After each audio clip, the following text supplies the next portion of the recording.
అందరికీ నమస్కారం. ఉషోదయ ఛానల్ కి స్వాగతం. వీడియో చూసే ముందు ఒక లైక్ కొట్టి ఓం శ్రీ మాత్రే నమః అని కామెంట్ పెట్టి లైక్ చేసి మా ఛానల్ ని సబ్స్క్రైబ్ చేయండి. ఈ నెల 17న తొలి ఏకాదశి. ఇది శ్రీమహావిష్ణువుకు ఎంతో ప్రీతిపత్రమైన రోజు.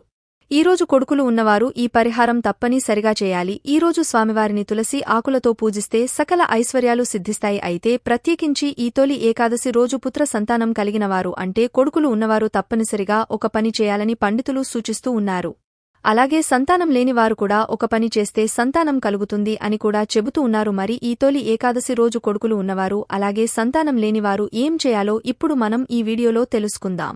తొలి ఏకాదశి అనే పిలువబడే ఈ రోజున శ్రీమహావిష్ణువును తలుచుకుంటే పితృదేవతలకు స్వర్గలోక ప్రాప్తి చేకూరుతుంది. ఈ రోజు ఉపవాసం శుభదాయకం అంటారు. ఏకాదశి పర్వదినానికి ముందు రోజు రాత్రి అల్పాహారం తీసుకుని ఏకాదశి రోజు మధ్యాహ్నం ఒంటిపూట భోజనం చేయాలి.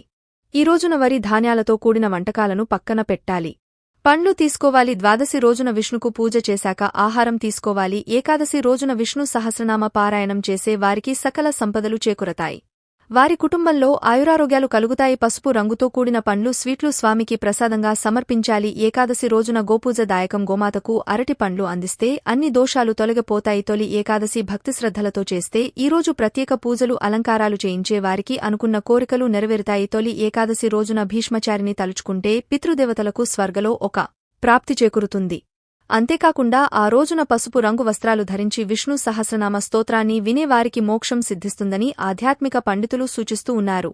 తొలి ఏకాదశి భూమి ఏకాదశి, జై ఏకాదశి అని కూడా అంటారు. ఈ రోజున కురుపితామహుని స్మరిస్తూ తర్పణం ఇవ్వడం సాంప్రదాయం. భీష్ముడికి తర్పణం సమర్పిస్తే సంతాన ప్రాప్తి తప్పక కలుగుతుందని విశ్వాసం. భారతజాతి మొత్తం ఆయనకు వారసులే. అందుకే జాతి మత కుల భేదాలు విస్మరించి అందరూ కూడా ఆ మహాయోధునికి ఈ తొలి ఏకాదశి పర్వం నాడు తిల జలాలు సమర్పించాలి. ఈరోజు ఒక్కసారి అయినా సరే విష్ణు సహస్రనామాలు పాటించాలి. విష్ణు సహస్రనామం ఎప్పుడు పఠించిన పుణ్యం కలుగుతుంది. ముఖ్యంగా తొలి ఏకాదశి నాడు గనుక విష్ణు సహస్రనామం పారాయణం చేస్తే ఆ ఫలితం అనంతంగా ఉంటుంది. అనుకున్న పనులు నిర్విఘ్నంగా నెరవేరుతాయి. భోగభాగ్యాలు కలుగుతాయి. సర్వపాపాలు హరిస్తాయి. పుణ్య గదులు లభిస్తాయి. అంతేకాకుండా గ్రహదోషాలు నక్షత్ర దోషాలు ఉన్నవారు కూడా విష్ణు సహస్రనామాన్ని ప్రతినిత్యం పారాయణం చేస్తే చాలు అన్నిటి నుంచి విముక్తి పొందటమే కాకుండా అన్నింట విజయం సాధిస్తారని మన పురాణముల ద్వారా తెలుస్తుంది.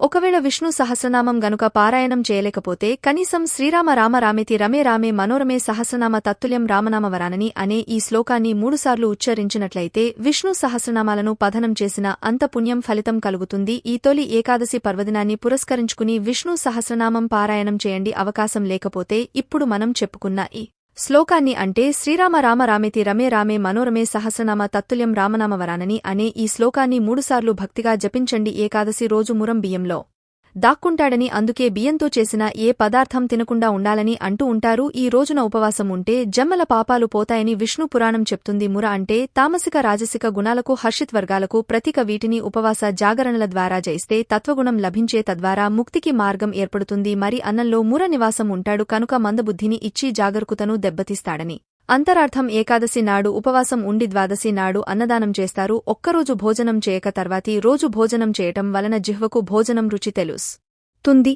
తొలి ఏకాదశి ఉపవాసం ఆరోగ్యాన్ని కాపాడి రోగాలు రాకుండా కాపాడుతూ శారీరక పుష్టిని ఇస్తుంది. ఏకాదశి ఉపవాసం ఎలా చేయాలి అంటే దశమి రోజు రాత్రి వండిన వంటకాలను ఏమీ తినకుండా పండ్లు జ్యూస్ లాంటివి తీసుకోవాలి. ఉదయం పూట అన్నం వండి దేవుడికి నివేదన చేసుకోవాలి.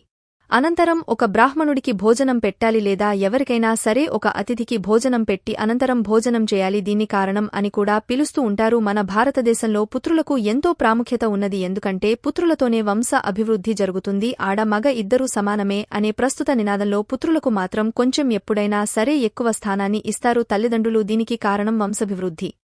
అయితే కొడుకులు ఉన్నవారు ముఖ్యంగా అపురూపంగా ఒకే కొడుకు ఉన్నవారు ఈ తొలి ఏకాదశి తప్పక ఒక పని చేయాలి. అదేమిటంటే భీష్మ తర్పణం కూడా. ఈరోజు తప్పనిసరిగా భీష్మ తర్పణం వదలండి. అలాగే మీ కొడుకులు కొంచెం వయసులో పెద్దవారైతే వారితో కూడా భీష్మ తర్పణం వదిలించండి. ఎందుకంటే తండ్రి ఉన్నవారి కూడా ఈ భీష్మ తర్పణం వదలవచ్చు. మరి ఆ తర్పణం ఎలా వదలాలంటే దక్షిణం దిక్కు వైపు తిరిగి 3 సార్లు దోసలతో నీటిని వదిలి భీష్ముని జ్ఞప్తికి తెచ్చుకోవాలి. కాబట్టి కొడుకులు ఉన్నవారు తప్పక మీ కొడుకులతో భీష్మ తర్పణం వదిలించండి. మన సాంప్రదాయాలను అలవాటు చేయండి. దాని వలన మీరు గతించిన తర్వాత మీ కొడుకులు మీకు తర్పణం వదిలి స్వర్గ ప్రాప్తి కలిగేలాగా చేస్తారు. కనుక అందరూ కూడా గుర్తుంచుకుని తొలి ఏకాదశి రోజు భీష్మ పితామహుడికి తర్పణాలు విడవండి. ముఖ్యంగా ఈరోజు కొడుకులు ఉన్న తల్లులు ప్రత్యేకంగా ఒక దీపం పెడితే సంతానం తప్పక వృద్ధిలోనికి వస్తుందని పెద్దలు చెప్తూ ఉన్నారు. ఈరోజు పుత్ర సంతానం కలిగిన తల్లులు చక్కగా విష్ణుమూర్తిని పూజించండి. ఆ తర్వాత బియ్యపిండిలో బెల్లం మరియు మిరియాల పొడిని కలిపి చక్కగా ప్రమిదనే తయారు చేసుకోండి. ఈ ప్రమిదను స్వామివారు ముందు పెట్టి ఆవు నెయ్యితో దీపం వెలిగించండి. గుర్తుపెట్టుకోండి, ఆవు నెయ్యితో మాత్రమే దీపం వెలిగించాలి. ఒకసారి మీ కొడుకులు వృద్ధిలోనికి రావాలని మనసారా కోరుకోండి. ఈ మిరియాల దీపం వలన మీ సంతానానికి చాలా మంచి జరుగుతుంది. తొలి ఏకాదశి రోజు పుత్ర సంతానం ఉన్నవారు ఈ పరిహారాలు చేయటం ద్వారా వారి సంతానం భవిష్యత్తులో చక్కగా వృద్ధిలోనికి వస్తుంది. ఏమీ లేదు, కొడుకులు ఉన్న తండ్రులు భీష్మ తర్పణం వదలండి.